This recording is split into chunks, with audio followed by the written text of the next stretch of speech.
تو وہ بھی مخالف نظر آتے ہیں.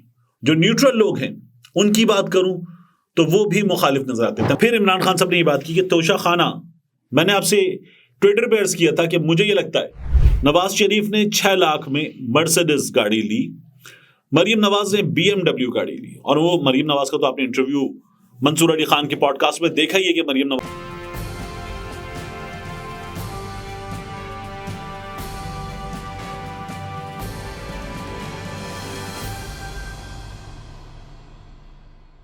بسم اللہ الرحمن الرحیم. السلام علیکم. یہ آپ کا اپنا ڈیجیٹل پلیٹ فارم ہے. میں طارق متین ہوں. واللہ خیر الماکرین.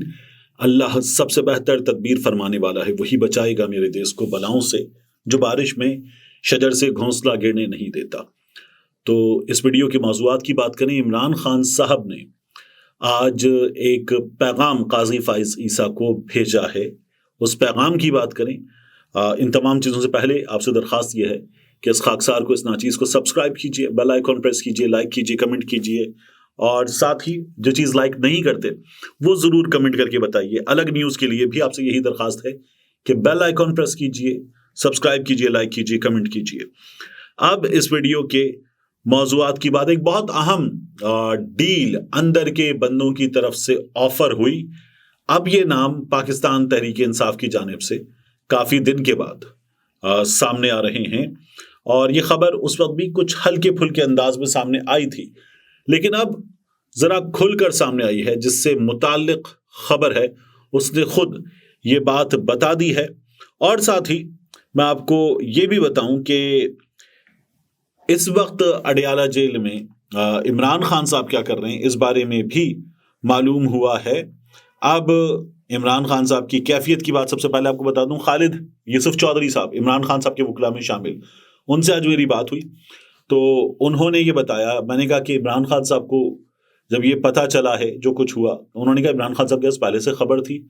عمران خان صاحب آج پہلے سے زیادہ ریلیکسڈ نظر آئے، مطمئن نظر آئے، اور عمران خان صاحب نے اس فیصلے کے حوالے سے، پروسیڈنگز کے حوالے سے، جو کچھ ہو رہا ہے اس کے حوالے سے بہت سی باتیں کی.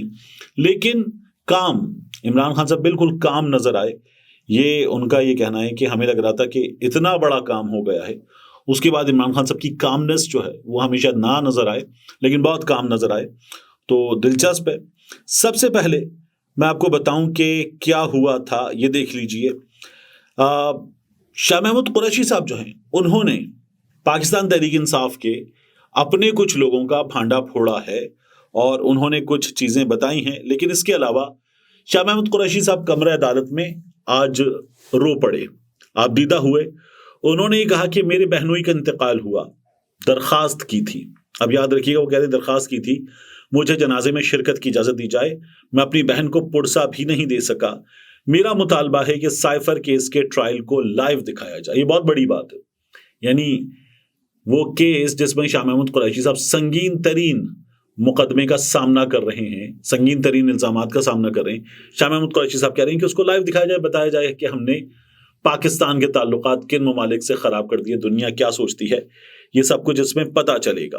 اور یہ جو شاہ محمود قریشی صاحب کہہ رہے ہیں کہ میں پرسہ نہیں دے سکا اپنی بہن کو، آپ یہ دیکھیے کہ یہ شہریار رافدی کے کیس میں 3 بار ہوا، ایک بار نہیں 3 بار ہوا. میں آپ کو پوری لسٹ بار بار بتا چکا کہ کیا ہوا. عمران خان صاحب کے ماموں کی وفات ہوئی تب بھی ہوا، اور یہ وہ مواقع تھے جب باقاعدہ طور پر، باضابطہ طور پر کہا گیا کہ پرول پر رہائی دی جائے، لیکن نہیں سنی گئی. یہ بات عمران خان صاحب کے دنوں میں تمام لوگوں کی یہ بات عمران خان صاحب کی جانب سے سنی گئی تھی، لیکن عمران خان صاحب کے مخالفین اس کو سننے پر آمادہ نہیں ہیں. اب وہ آفر یا وہ بات جو شاہ محمود قریشی صاحب کو عمران خان کے خلاف کی گئی. شاہ محمود قریشی صاحب یہ کہتے ہیں کہ عامر کیانی یہ چھوڑ گئے پارٹی، اور عمران اسماعیل یہ بھی پارٹی چھوڑ گئے، علی زیدی یہ بھی پارٹی اور سیاست دونوں چھوڑ گئے، محمود مولوی یہ استحکام پاکستان پارٹی سندھ کے اب صدر ہیں، یہ صاحب تنویر الیاس آزاد کشمیر کا وزیر اعظم عمران خان نے ان کو بنایا تھا، یہ جیل میں ملنے آئے، اور انہوں نے شاہ محمود قریشی سے کہا کہ عمران خان اور پاکستان تحریک انصاف کو چھوڑ دیجئے، تحریک انصاف کا جھنڈا اٹھانا جرم نہیں ہے. شاہ محمود قریشی نے لوگوں کو یہ بتایا. لیکن شاہ محمود قریشی اندر کے لوگوں کے بارے میں یہ بتا رہے ہیں. اور اب جو میں تصویر آپ کو دکھا رہا ہوں یہ اس موقع کی تصویر ہے جب یہ لوگ گئے تھے واپس آئے اور باہر آ کر انہوں نے بات کی، اور تب یہ خبر ذرا ہلکے پھلکے انداز میں تھی، لیکن اب شاہ محمود قریشی نے اس کو کھل کر بتا دیا ہے کہ ان لوگوں نے کیا کیا تھا۔ تو میں نے آپ سے ان میں سے بعض لوگوں کے حوالے سے پہلے بھی بات کی تھی کہ شاید ان کو پاکستان تحریک انصاف ایک سافٹ کارنر رکھ کر، تھوڑا سا روم دے کر انتخابات میں اپنی جو حمایت ہے وہ دے سکتی ہے، لیکن اب ایسا نظر آ رہا ہے کہ یہ نہیں ہو سکتا۔ اس کے علاوہ عمران خان صاحب نے کیا کیا ہے یہ بھی میں آپ کو بتا دوں۔ دیکھیے، عمران خان صاحب نے راولپنڈی میں اڈیالہ جیل میں آج میڈیا سے غیر رسمی بات چیت کی۔ عمران خان صاحب نے قاضی فائز عیسیٰ صاحب کو مخاطب کیا اور ان کو مخاطب کر کے کہا سورۃ المائدہ کی 8ویں آیت کے حوالے سے۔ عمران خان صاحب نے مفہوم بیان کیا کہ قرآن میں اللہ رب العزت فرماتا ہے کہ دشمنوں سے بھی اتنی نفرت نہ کرو کہ انصاف نہ کر سکو۔ اب میں آگے بڑھنے سے پہلے قاضی فائز عیسیٰ کے فیصلے پر جو ان کو سب سے زیادہ سپورٹ کرنے والے لوگ ہیں ان کی بات کروں تو وہ بھی مخالف نظر آتے ہیں۔ جو نیوٹرل لوگ ہیں ان کی بات کروں تو وہ بھی مخالف نظر آتے ہیں۔ تنقید کرنے والوں کی میں بات ہی نہیں کر رہا۔ قانون کے بہترین دماغوں کی بات کروں تو میں آپ کو پہلے بھی ترتیب سے بتا چکا، صلاح الدین صاحب ہوئے، معیز جعفری صاحب ہوئے، ریما عمر صاحبہ ہوئیں، دیگر لوگ ہوئے، یہ تمام لوگ بھی کہہ رہے ہیں کہ غلط فیصلہ کیا گیا ہے، غلط فیصلہ کیا گیا ہے پاکستان تحریک انصاف کے ساتھ۔ تو عمران خان صاحب کے مطابق وہ قاضی فائز عیسیٰ صاحب سے یہ کہنا چاہتے ہیں کہ اتنی نفرت نہ کرو کہ انصاف نہ کر سکو۔ اور عمران خان صاحب یہ کہتے ہیں کہ یہ جو کیس ہے اس میں 5 رکنی بینچ ہونا چاہیے تھا، لیکن 3 رکنی بینچ نے یہ فیصلہ دیا ہے۔ عمران خان صاحب نے یہ کہا کہ سب کچھ لندن پلان کے تحت ہو رہا ہے۔ یاد رکھیے گا، جب بلے کا نشان ہوگا نہیں ہوگا یہ سب کچھ میٹر نہیں کر رہا تھا، تب سے موجود تھی یہ بات کہ بلے کا نشان ہوگا تو انتخاب نہیں ہوگا، اور حالات سے سب سے زیادہ باخبر راجہ ریاض نے یہ بات کہی تھی کہ بلے کا انتخابی نشان نہیں ہوگا، وہ ہمارے سامنے ہو چکا۔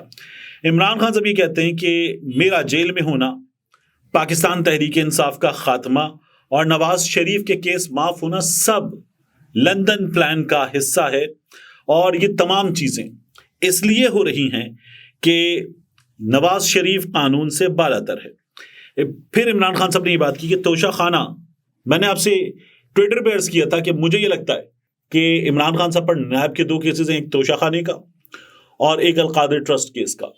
ان میں بھی سائفر کے مقدمے میں بھی میرے منہ میں خاک، لیکن مجھے یہ لگتا ہے کہ انصاف نہیں ہوگا۔ میں اس لیے نہیں کہہ رہا کہ میں عمران خان صاحب کو باقیوں کے مقابلے میں سپورٹ کرتا ہوں، لیکن اس لیے کہ انصاف ہونا چاہیے، کسی کے ساتھ بھی انصاف ہونا چاہیے۔ تو میرے منہ میں خاک، مجھے لگتا ہے کہ انصاف نہیں ہوگا عمران خان صاحب کے ساتھ ان تمام معاملات میں۔ تو عمران خان صاحب یہ کہتے ہیں کہ توشہ خانہ ریکارڈ پر ہے۔ نواز شریف نے 6 لاکھ میں مرسیڈیز گاڑی لی، مریم نواز نے BMW گاڑی لی، اور وہ مریم نواز کا تو آپ نے انٹرویو منصور علی خان کے پوڈ کاسٹ میں دیکھا ہی ہے کہ مریم نواز صاحبہ کیا فرما رہی تھی۔ تو کہتے ہیں کہ مریم نواز نے BMW گاڑی لی، زرداری صاحب نے گاڑیاں لی تھی بلٹ پروف۔ ان کے سارے کیسز بند ہیں، ہمارا ایک کیس ختم ہوتا ہے تو دوسرا شروع ہو جاتا ہے۔ آج ایک سینئر صحافی سے میری بات ہو رہی تھی، میں نے ان سے یہ کہا جب کہ مجھے نہیں لگتا کہ عمران خان کو انصاف ملے گا، تو انہوں نے ایک عجیب سے انداز میں کہا کہ 2 سال سے پہلے تو ان کو نہیں لگتا کہ عمران خان کو انصاف ملے گا۔ میں یہ بات 8-9 مہینے کی کر رہا تھا کہ اتنا وقت لگ سکتا ہے کہ عمران خان صاحب کو انصاف نہ ملے، لیکن وہ کہتے ہیں کہ 2 سال عمران خان صاحب کو انصاف ملتا ہوا نظر نہیں آ رہا۔ عمران خان صاحب نے یہ بھی کہا کہ ڈونلڈ لو اور جنرل باجوہ، ان کو میں نے ایکسپوز کیا، ان کو ایکسپوز کرنے کی سزا دی جا رہی ہے۔ اس کے بعد عمران خان صاحب جو الزام لگا رہے ہیں وہ بہت سنگین ہے۔ وہ یہ کہتے ہیں کہ سپریم کورٹ بھی اس وقت لندن ایگریمنٹ کے تحت چل رہی ہے۔ خان صاحب نے کہا کہ میں واحد آدمی ہوں، اکیلا آدمی ہوں جس نے 27 سال جد و جہد کر کے پارٹی کو اس جگہ پہنچایا، اور ان کو پبلک کے غصے کا اندازہ نہیں ہے۔ یعنی اب بھی عمران خان صاحب کا یہ کہنا ہے کہ یہ جو آزاد امیدواران ہیں یہ بھی پاکستان تحریک انصاف کے اپنے مخالفین کے لیے مصیبت بن سکتے ہیں۔ ان کا یہ کہنا ہے کہ سوشل میڈیا کے دور میں کوئی چھپ نہیں سکتا۔ آج پیش گوئی کر رہا ہوں کہ ان لوگوں کو دھچکا لگے گا۔ عمران خان صاحب نے کہا کہ پی ٹی آئی کے امیدواروں کو انتخابی مہم نہیں چلانے دی جا رہی، یہ میں کم از کم کراچی کی حد تک تو خود وٹنس کر کے آپ کو بتا رہا ہوں کہ یہ نہیں ہو سکتا کہ پاکستان تحریک انصاف کے لوگ کیمپین چلائیں۔